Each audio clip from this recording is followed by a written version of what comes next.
Pain is one of life's most misunderstood experiences.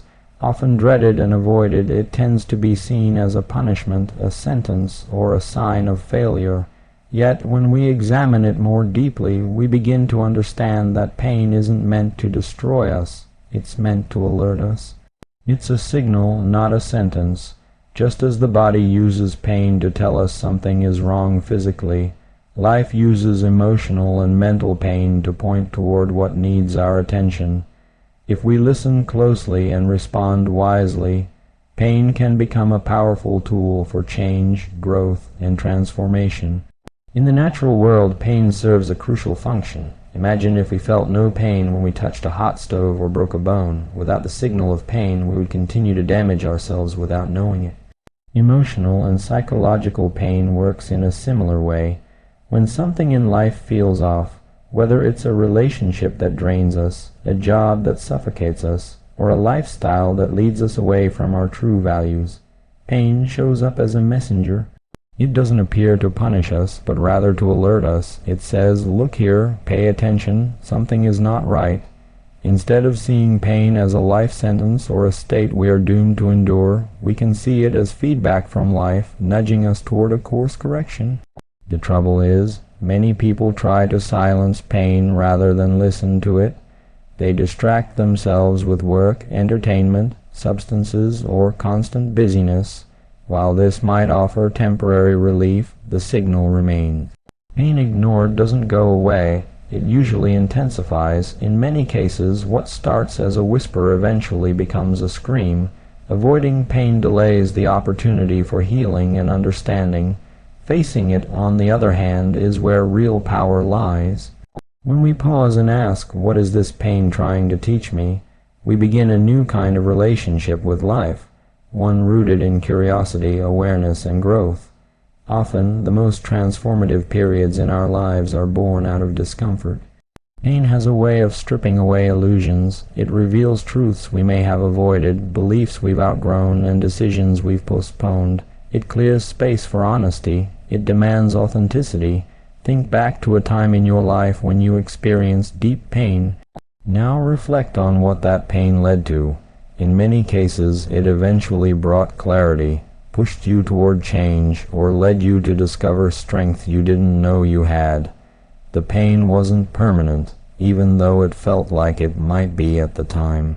It served a purpose, and once its message was received, it loosened its grip. This is not to romanticize pain or suggest that it is pleasant.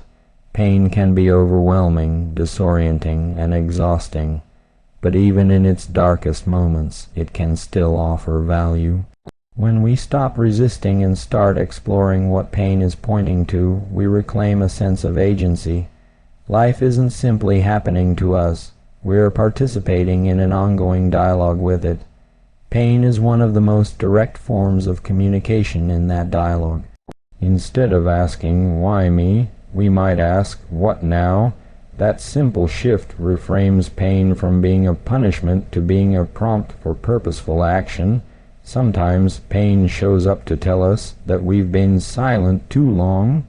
Other times it reveals that we've compromised our values or ignored our boundaries. It may be highlighting patterns in our thinking or behavior that no longer serve us. The pain of loneliness might point to a need for deeper connection. The pain of failure might be a call to refine our skills or revisit our goals. The pain of rejection might push us to strengthen our self-worth and define our identity more clearly. Each version of pain carries with it a message, unique, important, and tailored to where we are in our journey. It's also important to remember that pain does not define us. We are not the sum total of our suffering. Just because we experience pain doesn't mean we are broken. In fact, the ability to feel pain is a sign of life, sensitivity, and awareness. It means we are engaged, connected, and capable of transformation. The difference between those who grow and those who remain stuck is not whether they feel pain, it's what they do with it. Those who listen to the signal, who reflect, adapt, and act, find that pain becomes a bridge rather than a barrier. It carries them forward into new understanding and deeper wisdom. Another perspective to consider is that pain, in its own way, levels the playing field. Everyone experiences it. No one escapes life without moments of sorrow, doubt, loss, or hardship. This shared reality can become a point of empathy and connection. When we stop hiding our pain and start being honest about it, we create space for real conversations, mutual support, and healing. Vulnerability becomes strength when it fosters community, and in expressing our pain, we not only begin to understand ourselves better, but also become more compassionate toward others. In practical terms, treating pain as a signal means taking time to reflect when we feel emotional or spiritual distress.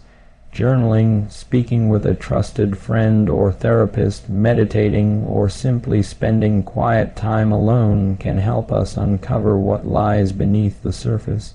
What belief is causing this pain? What unmet need is it highlighting? What action is it urging me to take?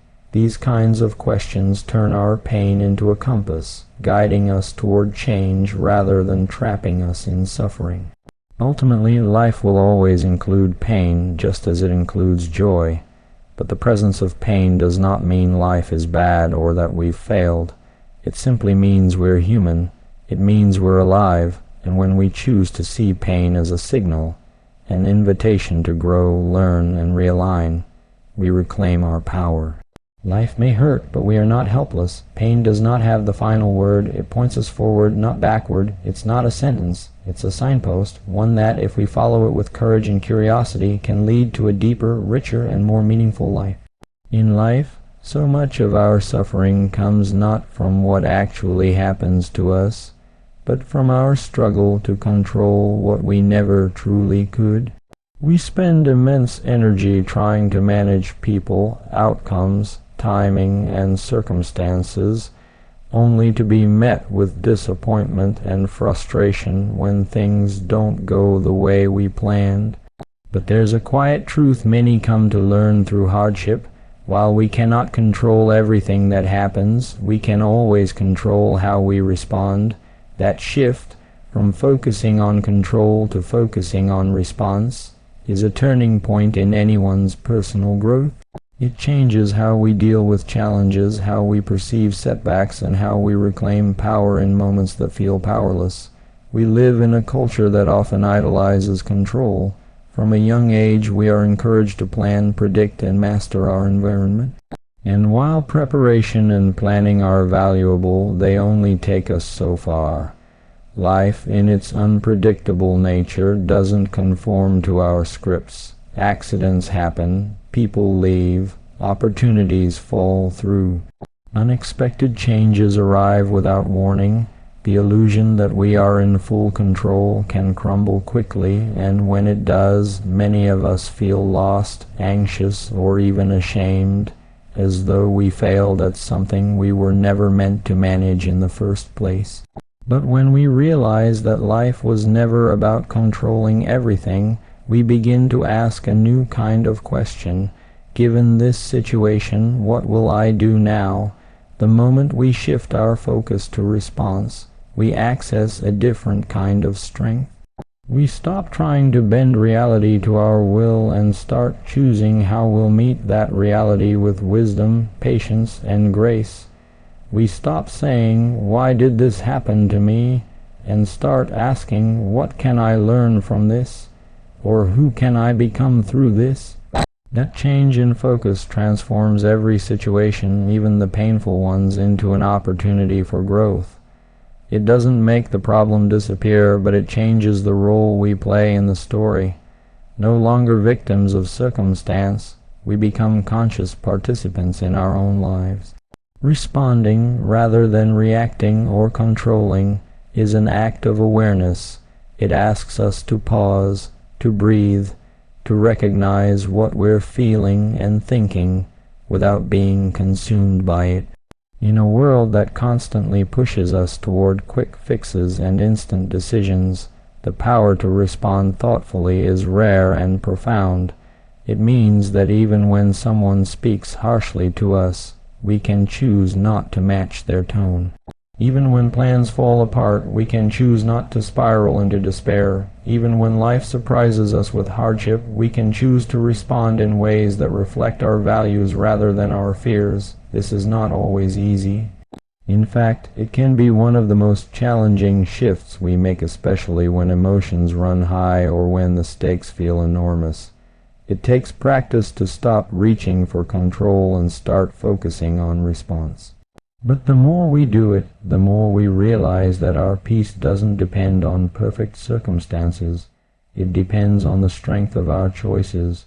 When we accept that we are not in charge of everything, but that we are always in charge of ourselves, a sense of freedom arises. We start to feel less like we're being thrown around by life, and more like we're anchored, steady even when the waves are strong. Every day presents small and large moments that invite us to choose our response.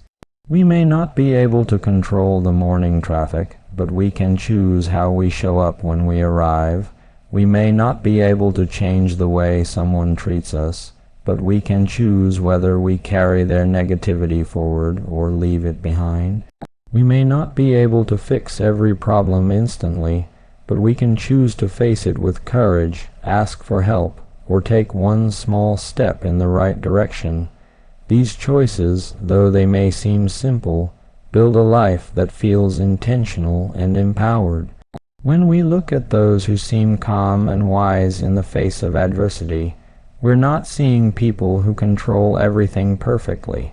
We're seeing people who have learned to control themselves in the midst of chaos. They've learned that peace is not the absence of conflict, but the presence of clarity. They respond instead of react. They've trained themselves not to let their emotions lead the way without reflection. That doesn't mean they suppress what they feel. It means they allow their feelings to inform their decisions, not dominate them.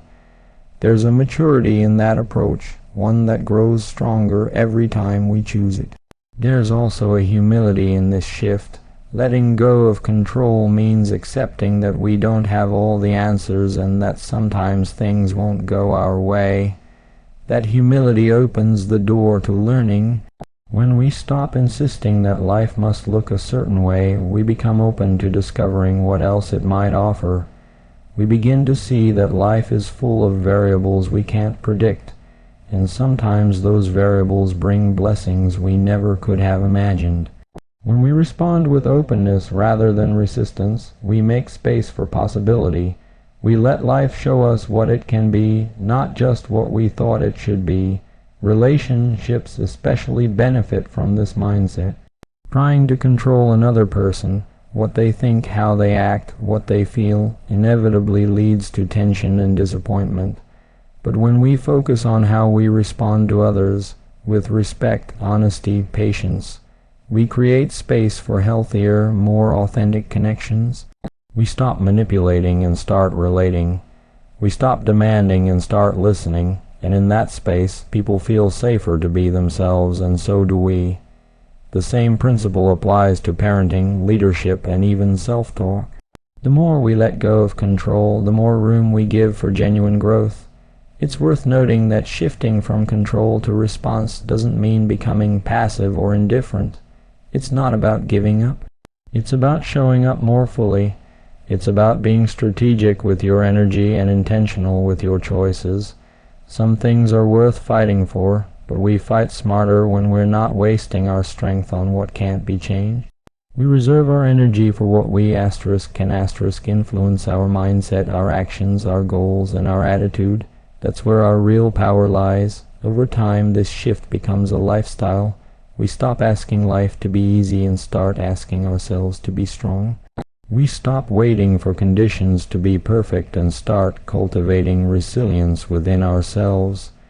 We find joy not just in outcomes, but in how we showed up even when things were tough. There is deep satisfaction in knowing that we acted with integrity, that we stayed grounded, that we responded well regardless of the chaos around us. Ultimately, life will continue to offer challenges. That's inevitable, but how we engage with those challenges determines the quality of our lives. The world doesn't need more people who try to control everything. It needs more people who are clear, conscious, and capable of choosing their response. That is where wisdom lives. That is where transformation begins. And that is how we begin to experience peace even in the midst of life's storms. Not because the storms stop, but because we know who we are within them. When life gets heavy and pain becomes overwhelming, it's tempting to let despair take over. Despair creeps in when things feel beyond fixing, when hope fades, and when nothing seems to change no matter how hard we try. It convinces us that we are powerless, that the gap between where we are and where we want to be is too wide. But in those moments, there's one force that quietly stands in defiance of despair: discipline. Discipline is not loud or dramatic. It doesn't always feel exciting, but it is steady, consistent, and deeply powerful. Choosing discipline, especially in moments of darkness, is an act of quiet rebellion against giving up. It is a commitment to keep showing up for yourself, one small step at a time, even when motivation is gone and outcomes are uncertain. Despair wants us to shut down. It whispers that effort is useless, that dreams are naive, and that we might as well stop trying. It feeds on helplessness and passivity, but discipline says the opposite. Discipline says that even when you feel broken, you can still make your bed.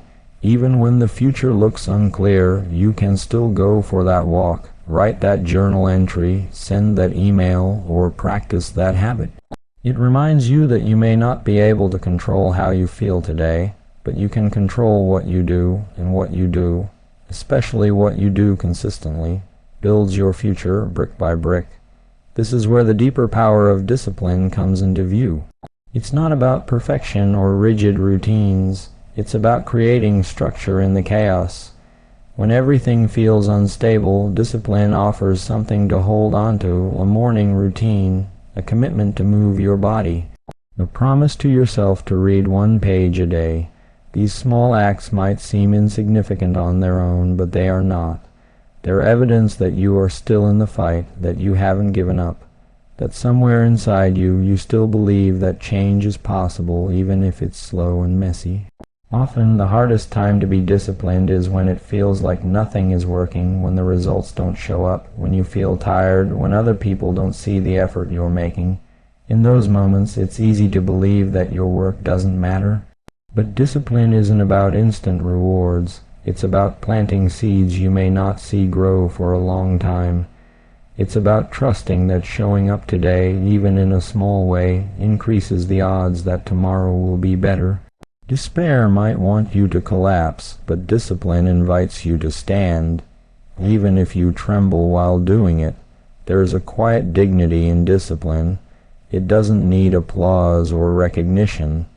It's not concerned with whether anyone is watching. It's deeply personal. It's about the relationship you have with yourself. When you choose discipline over despair, you're telling yourself that you matter, that your life is worth the effort, that your dreams, even if distant, are not ridiculous, that you don't need to feel strong in order to act strong.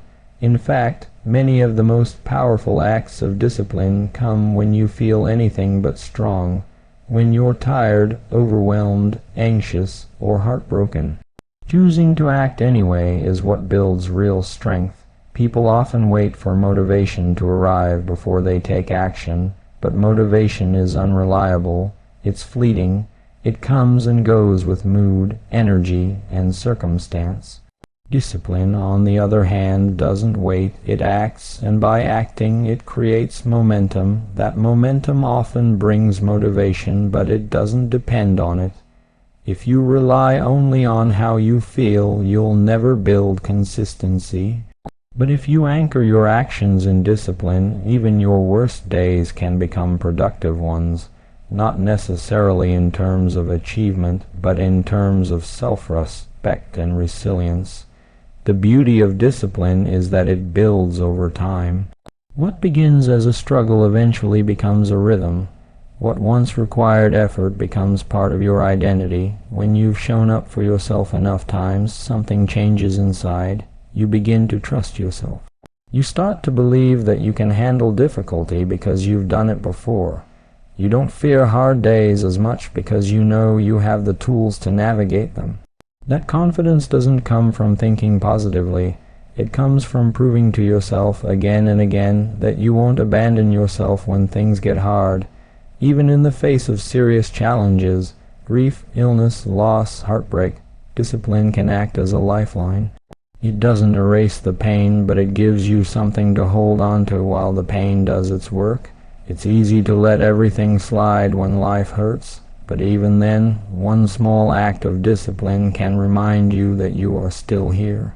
Still breathing, still capable of doing hard things, and often those small acts, those barely noticeable choices, are what carry us through the darkest seasons. None of this means that discipline is easy or that it should be harsh.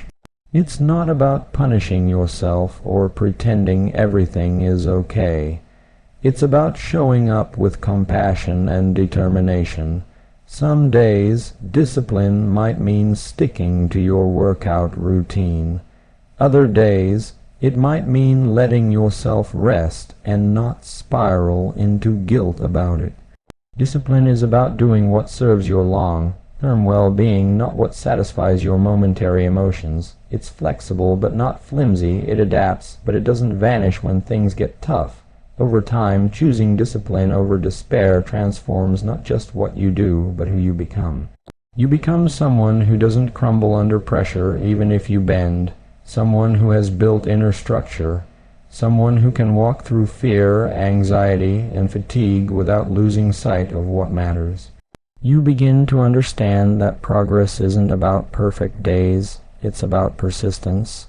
It's about refusing to let difficulty define you, and slowly that consistent effort begins to pay off, not always in obvious ways, but in deeper ones.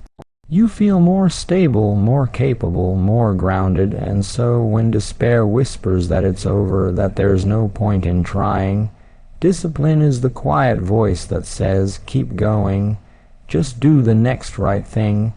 It doesn't need to know how everything will turn out.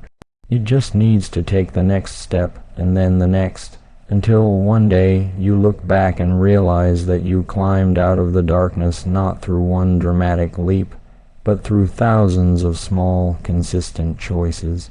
Choices that reminded you again and again that even when life is hard, you are not powerless. You have a say in how the story goes, and discipline helps you write that story with courage, no matter how many times despair tries to take the pen. Struggle is something no one asks for, yet everyone meets. It shows up uninvited, in grief, heartbreak, failure, illness, uncertainty, and often without explanation. In the midst of it, life can feel unfair and aimless. The natural reaction is to resist it, to wish it away, or to escape it entirely. But somewhere within the discomfort lies a quiet truth. Struggle has the potential to shape us in ways comfort never could. The difference lies in how we engage with it.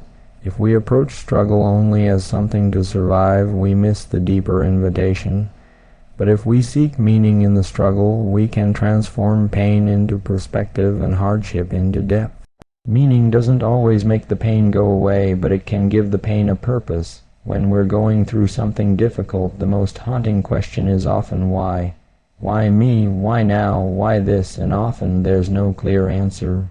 Life doesn't always offer a neat explanation, but instead of chasing an answer that may never come, we can ask a different question. What can this teach me? What am I being shown? What is life asking me to see, to let go of, to change, to grow into? These questions shift the focus from avoidance to awareness. They allow us to search for significance even when things don't make sense. There's something powerful about finding meaning in a moment that feels meaningless. It gives us a thread to hold on to in the dark. It doesn't deny the pain or try to mask it with shallow positivity. It sits beside the pain and asks what it's here to reveal. Struggle can break us open, but sometimes breaking open is what allows something new to grow. We learn about ourselves not just through joy, but through endurance, through what we carry, what we overcome, and how we choose to walk through what we never wanted. Sometimes, the meaning we find in struggle is deeply personal. It might be the realization that we've been living out of alignment with our values. It might be the recognition that we've ignored our needs for too long. It might be a reminder of our own resilience or the discovery of empathy we didn't know we had. Hardship often softens the heart. It makes us more human. It strips away superficial things and brings us face to face with what really matters. In the silence of suffering, many people find clarity they never found in success. Seeking meaning doesn't mean that everything happens for a reason in some grand cosmic sense. It means we can choose to create meaning from what happens. It means we don't let our struggle be wasted. We use it, we let it deepen us, we let it refine us. This choice isn't always easy or immediate. Sometimes it takes months or years to look back and find anything good in what once felt unbearable, but even in the middle of struggle, we can begin the search. Not by denying our pain, but by staying awake to what it might be trying to teach us. There's also collective meaning to be found in individual struggle. When you go through something difficult and choose to heal, grow, and share your story, you don't just help yourself, you help others. Struggle gives us common ground. It allows us to connect with others in a real, honest way. When someone says, "I've been there," or "I understand," it creates a bridge between hearts. Empathy lives in that space. Compassion is born in those shared experiences, and when we choose to be open about what we've walked through, we invite others to be open too. We remind them that they're not alone, and that even the heaviest seasons can lead to something new. The search for meaning also helps guard against bitterness. Without meaning, pain can harden us. It can make us cynical, closed, and angry, but when we look for what struggle can teach, we allow pain to mature us rather than embitter us. We become more patient, more thoughtful, and more grateful for what's real. We stop taking things for granted. We stop chasing the illusion of control. We stop living on the surface and start paying attention to the depth of our lives. That kind of inner shift is subtle, but it changes everything, from how we treat people to how we face the future. Struggle can also show us what we're truly made of. It reveals our character. It shows us where we're strong and where we need to grow. It tests our values, our beliefs, and our habits, and through that testing, it offers the chance to rebuild stronger foundations. Some of the most grounded, generous, and wise people you'll ever meet have walked through fire. They didn't become who they are in spite of their pain. They became who they are because of what they chose to do with it. They sought meaning rather than escape. They looked for light even in the darkest places. And because of that, they carry a strength that is quiet, steady, and unshakable. That kind of strength doesn't come overnight. It's built day by day, sometimes minute by minute. It's built by choosing to keep going when it would be easier to quit. It's built by asking better questions. It's built by refusing to let pain turn us bitter or small. And perhaps most importantly, it's built by believing that our story doesn't end in the struggle. The struggle is a chapter, not the whole book. It's a part of the journey, not the definition of who we are. When we understand that, we can walk through even the hardest moments with a sense of purpose, even if that purpose is simply to keep going until meaning becomes clear. Finding meaning in struggle doesn't mean you're glad it happened. It doesn't mean you wouldn't undo it if you could. It means you choose not to let it be the end of the story. It means you decide to grow from it even if the growth is slow. It means you refuse to let pain be the only voice in the room. You ask what the pain is pointing toward, what it's making room for, what it's calling you to become. This is not a romantic view of suffering. It's a practical and courageous one.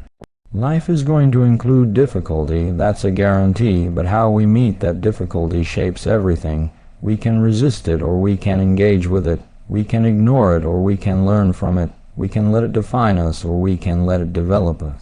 The power is not in the struggle itself, but in the meaning we choose to make of it. And that choice is always ours, even when everything else feels out of our control. So when life hurts, when you feel lost or burdened or broken, look closer. Ask deeper questions. Lean into the discomfort with curiosity. Let the struggle say something to you, not just about what's happening, but about who you're becoming. The pain may not disappear right away, but with meaning, the pain no longer owns you. It becomes part of the path that strengthens you, and that is how even struggle, unwanted and painful as it may be, can become a source of renewal, clarity, and profound transformation. When life becomes heavy and pain feels unbearable, it's easy to believe you must carry it alone. That belief often sneaks in quietly, convincing you that your struggle is yours to endure in silence, that no one will understand, or that reaching out is a sign of weakness. But in truth, isolation amplifies pain. It feeds despair and starves resilience. Healing may be an inward journey, but it is not meant to be a solitary one. Strength multiplies in the presence of others. The people you allow close during your hardest times can make the difference between breaking down and breaking through. There is a particular kind of strength that comes not from self-reliance, but from being surrounded by people who lift you up when you can't stand on your own. These people may not fix your situation, and they might not have all the right words, but their presence reminds you that you're not invisible, that you matter, that someone sees your pain and is willing to stand beside you in it. And that can be enough to keep you going when you feel like giving up. Human beings are wired for connection, and when we are connected to strength, we begin to absorb it. The strength of others is not always loud. Sometimes it shows up in a quiet friend who checks in without asking for details. Sometimes it's someone who simply listens without offering solutions.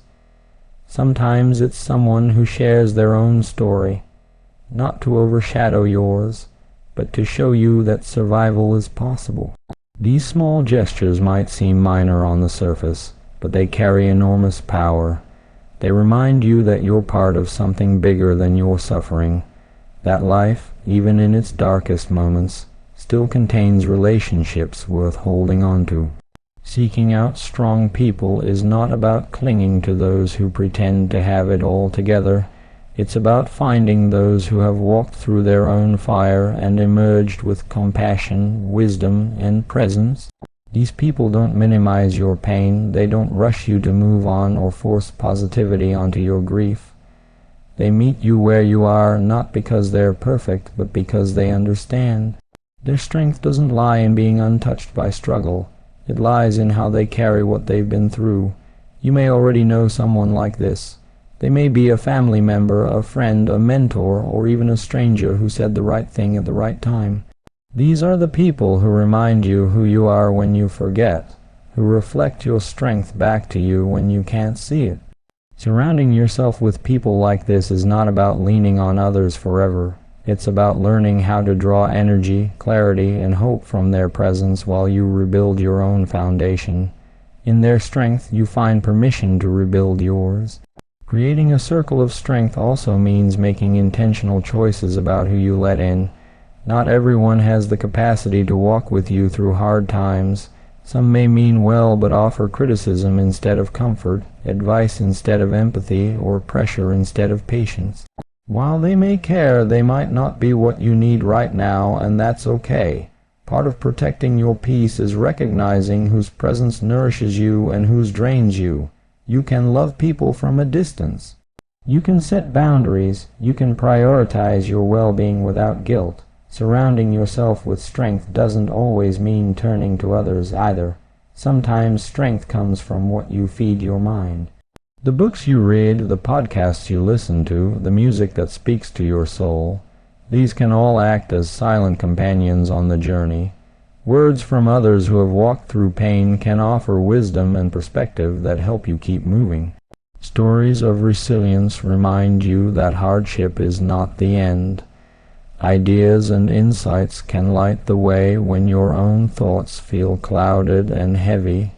Strength can be found in quiet corners of the world, waiting for you to invite it in.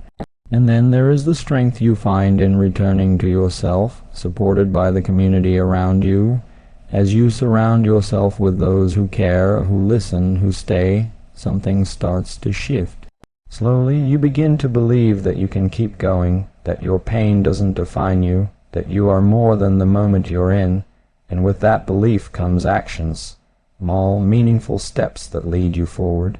Maybe you go for a walk, maybe you ask for help, maybe you let yourself rest without guilt. Whatever it is, the people around you make it easier to try.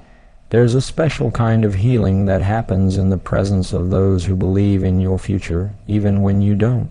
Their faith in you becomes a mirror reflecting back the parts of yourself you've forgotten or doubted. They see your strength not as something you have to prove, but as something that already exists within you. Being surrounded by strength doesn't make you dependent. It reminds you of your own capacity. It restores your courage to stand on your own again, one moment at a time. Over time, you may find that you become that source of strength for someone else. You will have walked through your own pain, gathered lessons, and rebuilt your life from pieces you once thought were broken beyond repair. Your presence, your words, your quiet example will be what helps someone else rise. And you'll offer it not from a place of superiority, but from shared understanding.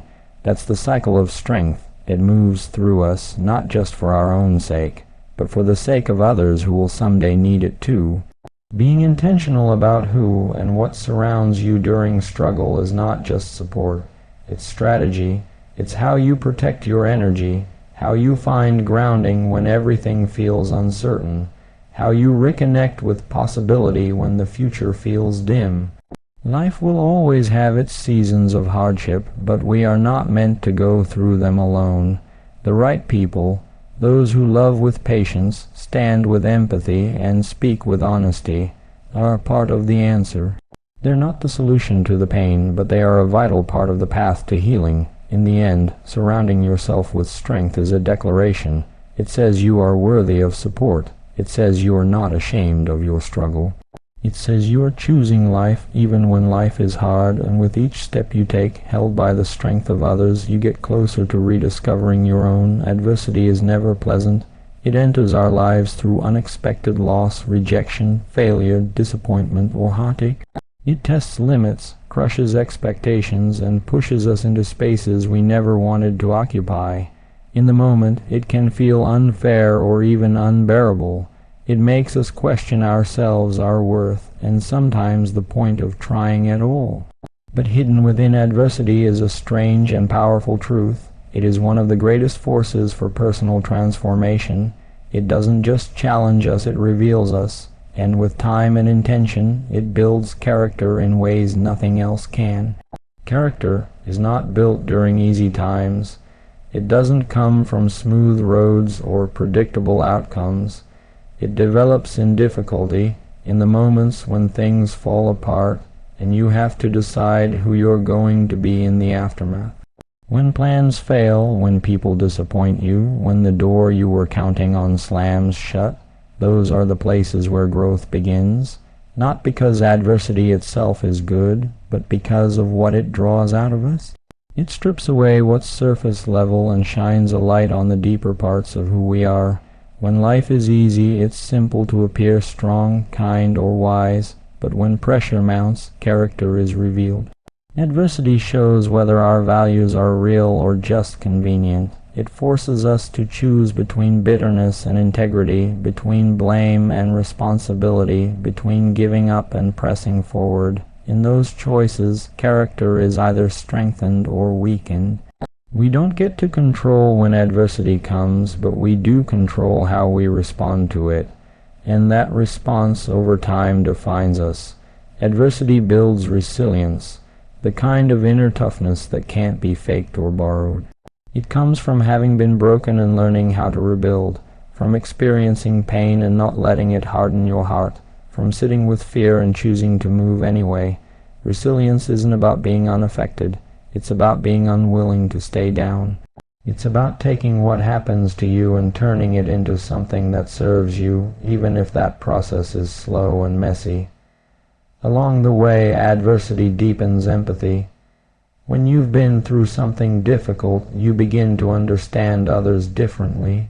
You listen more closely, you stop rushing to judge, you become the kind of person who doesn't need to fix someone's pain but can sit with them in it. That's not weakness, that's strength refined by experience. It's the kind of character that doesn't just carry its own weight but can help others carry theirs. The more you've endured with grace, the more grace you tend to extend. Adversity also builds humility. It reminds us we don't have all the answers. It pulls us out of illusion and teaches us that control is limited, that life is unpredictable, and that no one is exempt from hardship.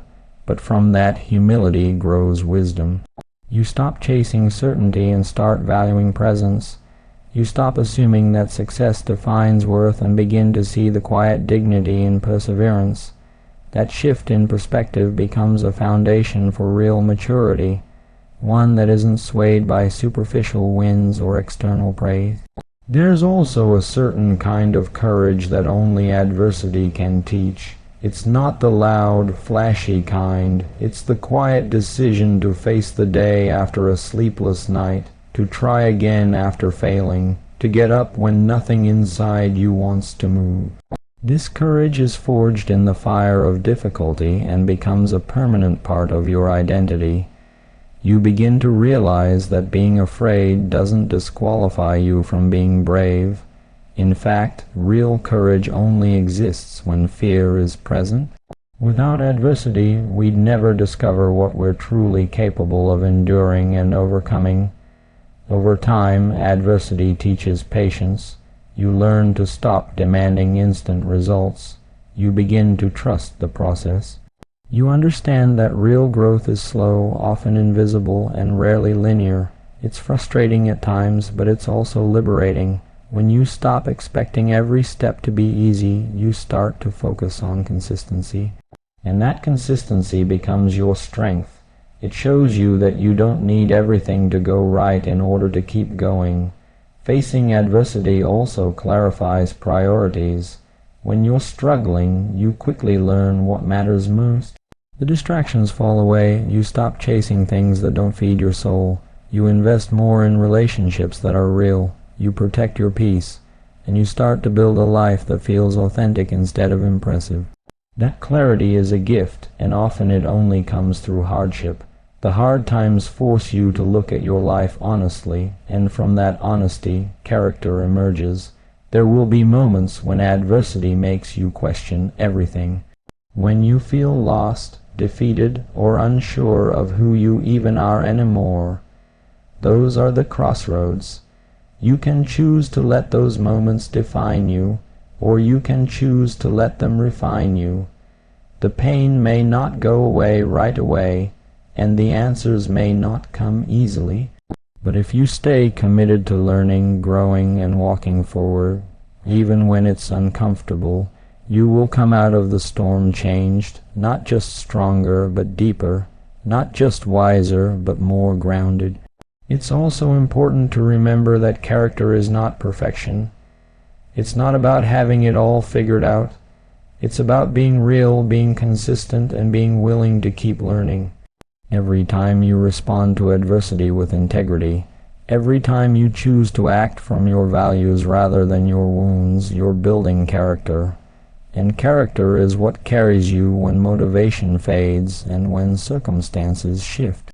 It's what people remember about you. It's what you carry with you long after the storm has passed. In the end, adversity doesn't leave us the same. It leaves us either broken or built. That choice, though it may not always feel like one, is ours to make little by little, day by day. By leaning into the lessons, staying open to growth, and refusing to let pain make us bitter, we allow adversity to be a sculptor of our character rather than a thief of our joy. We begin to see ourselves not as victims of life's difficulties, but as participants in our own becoming.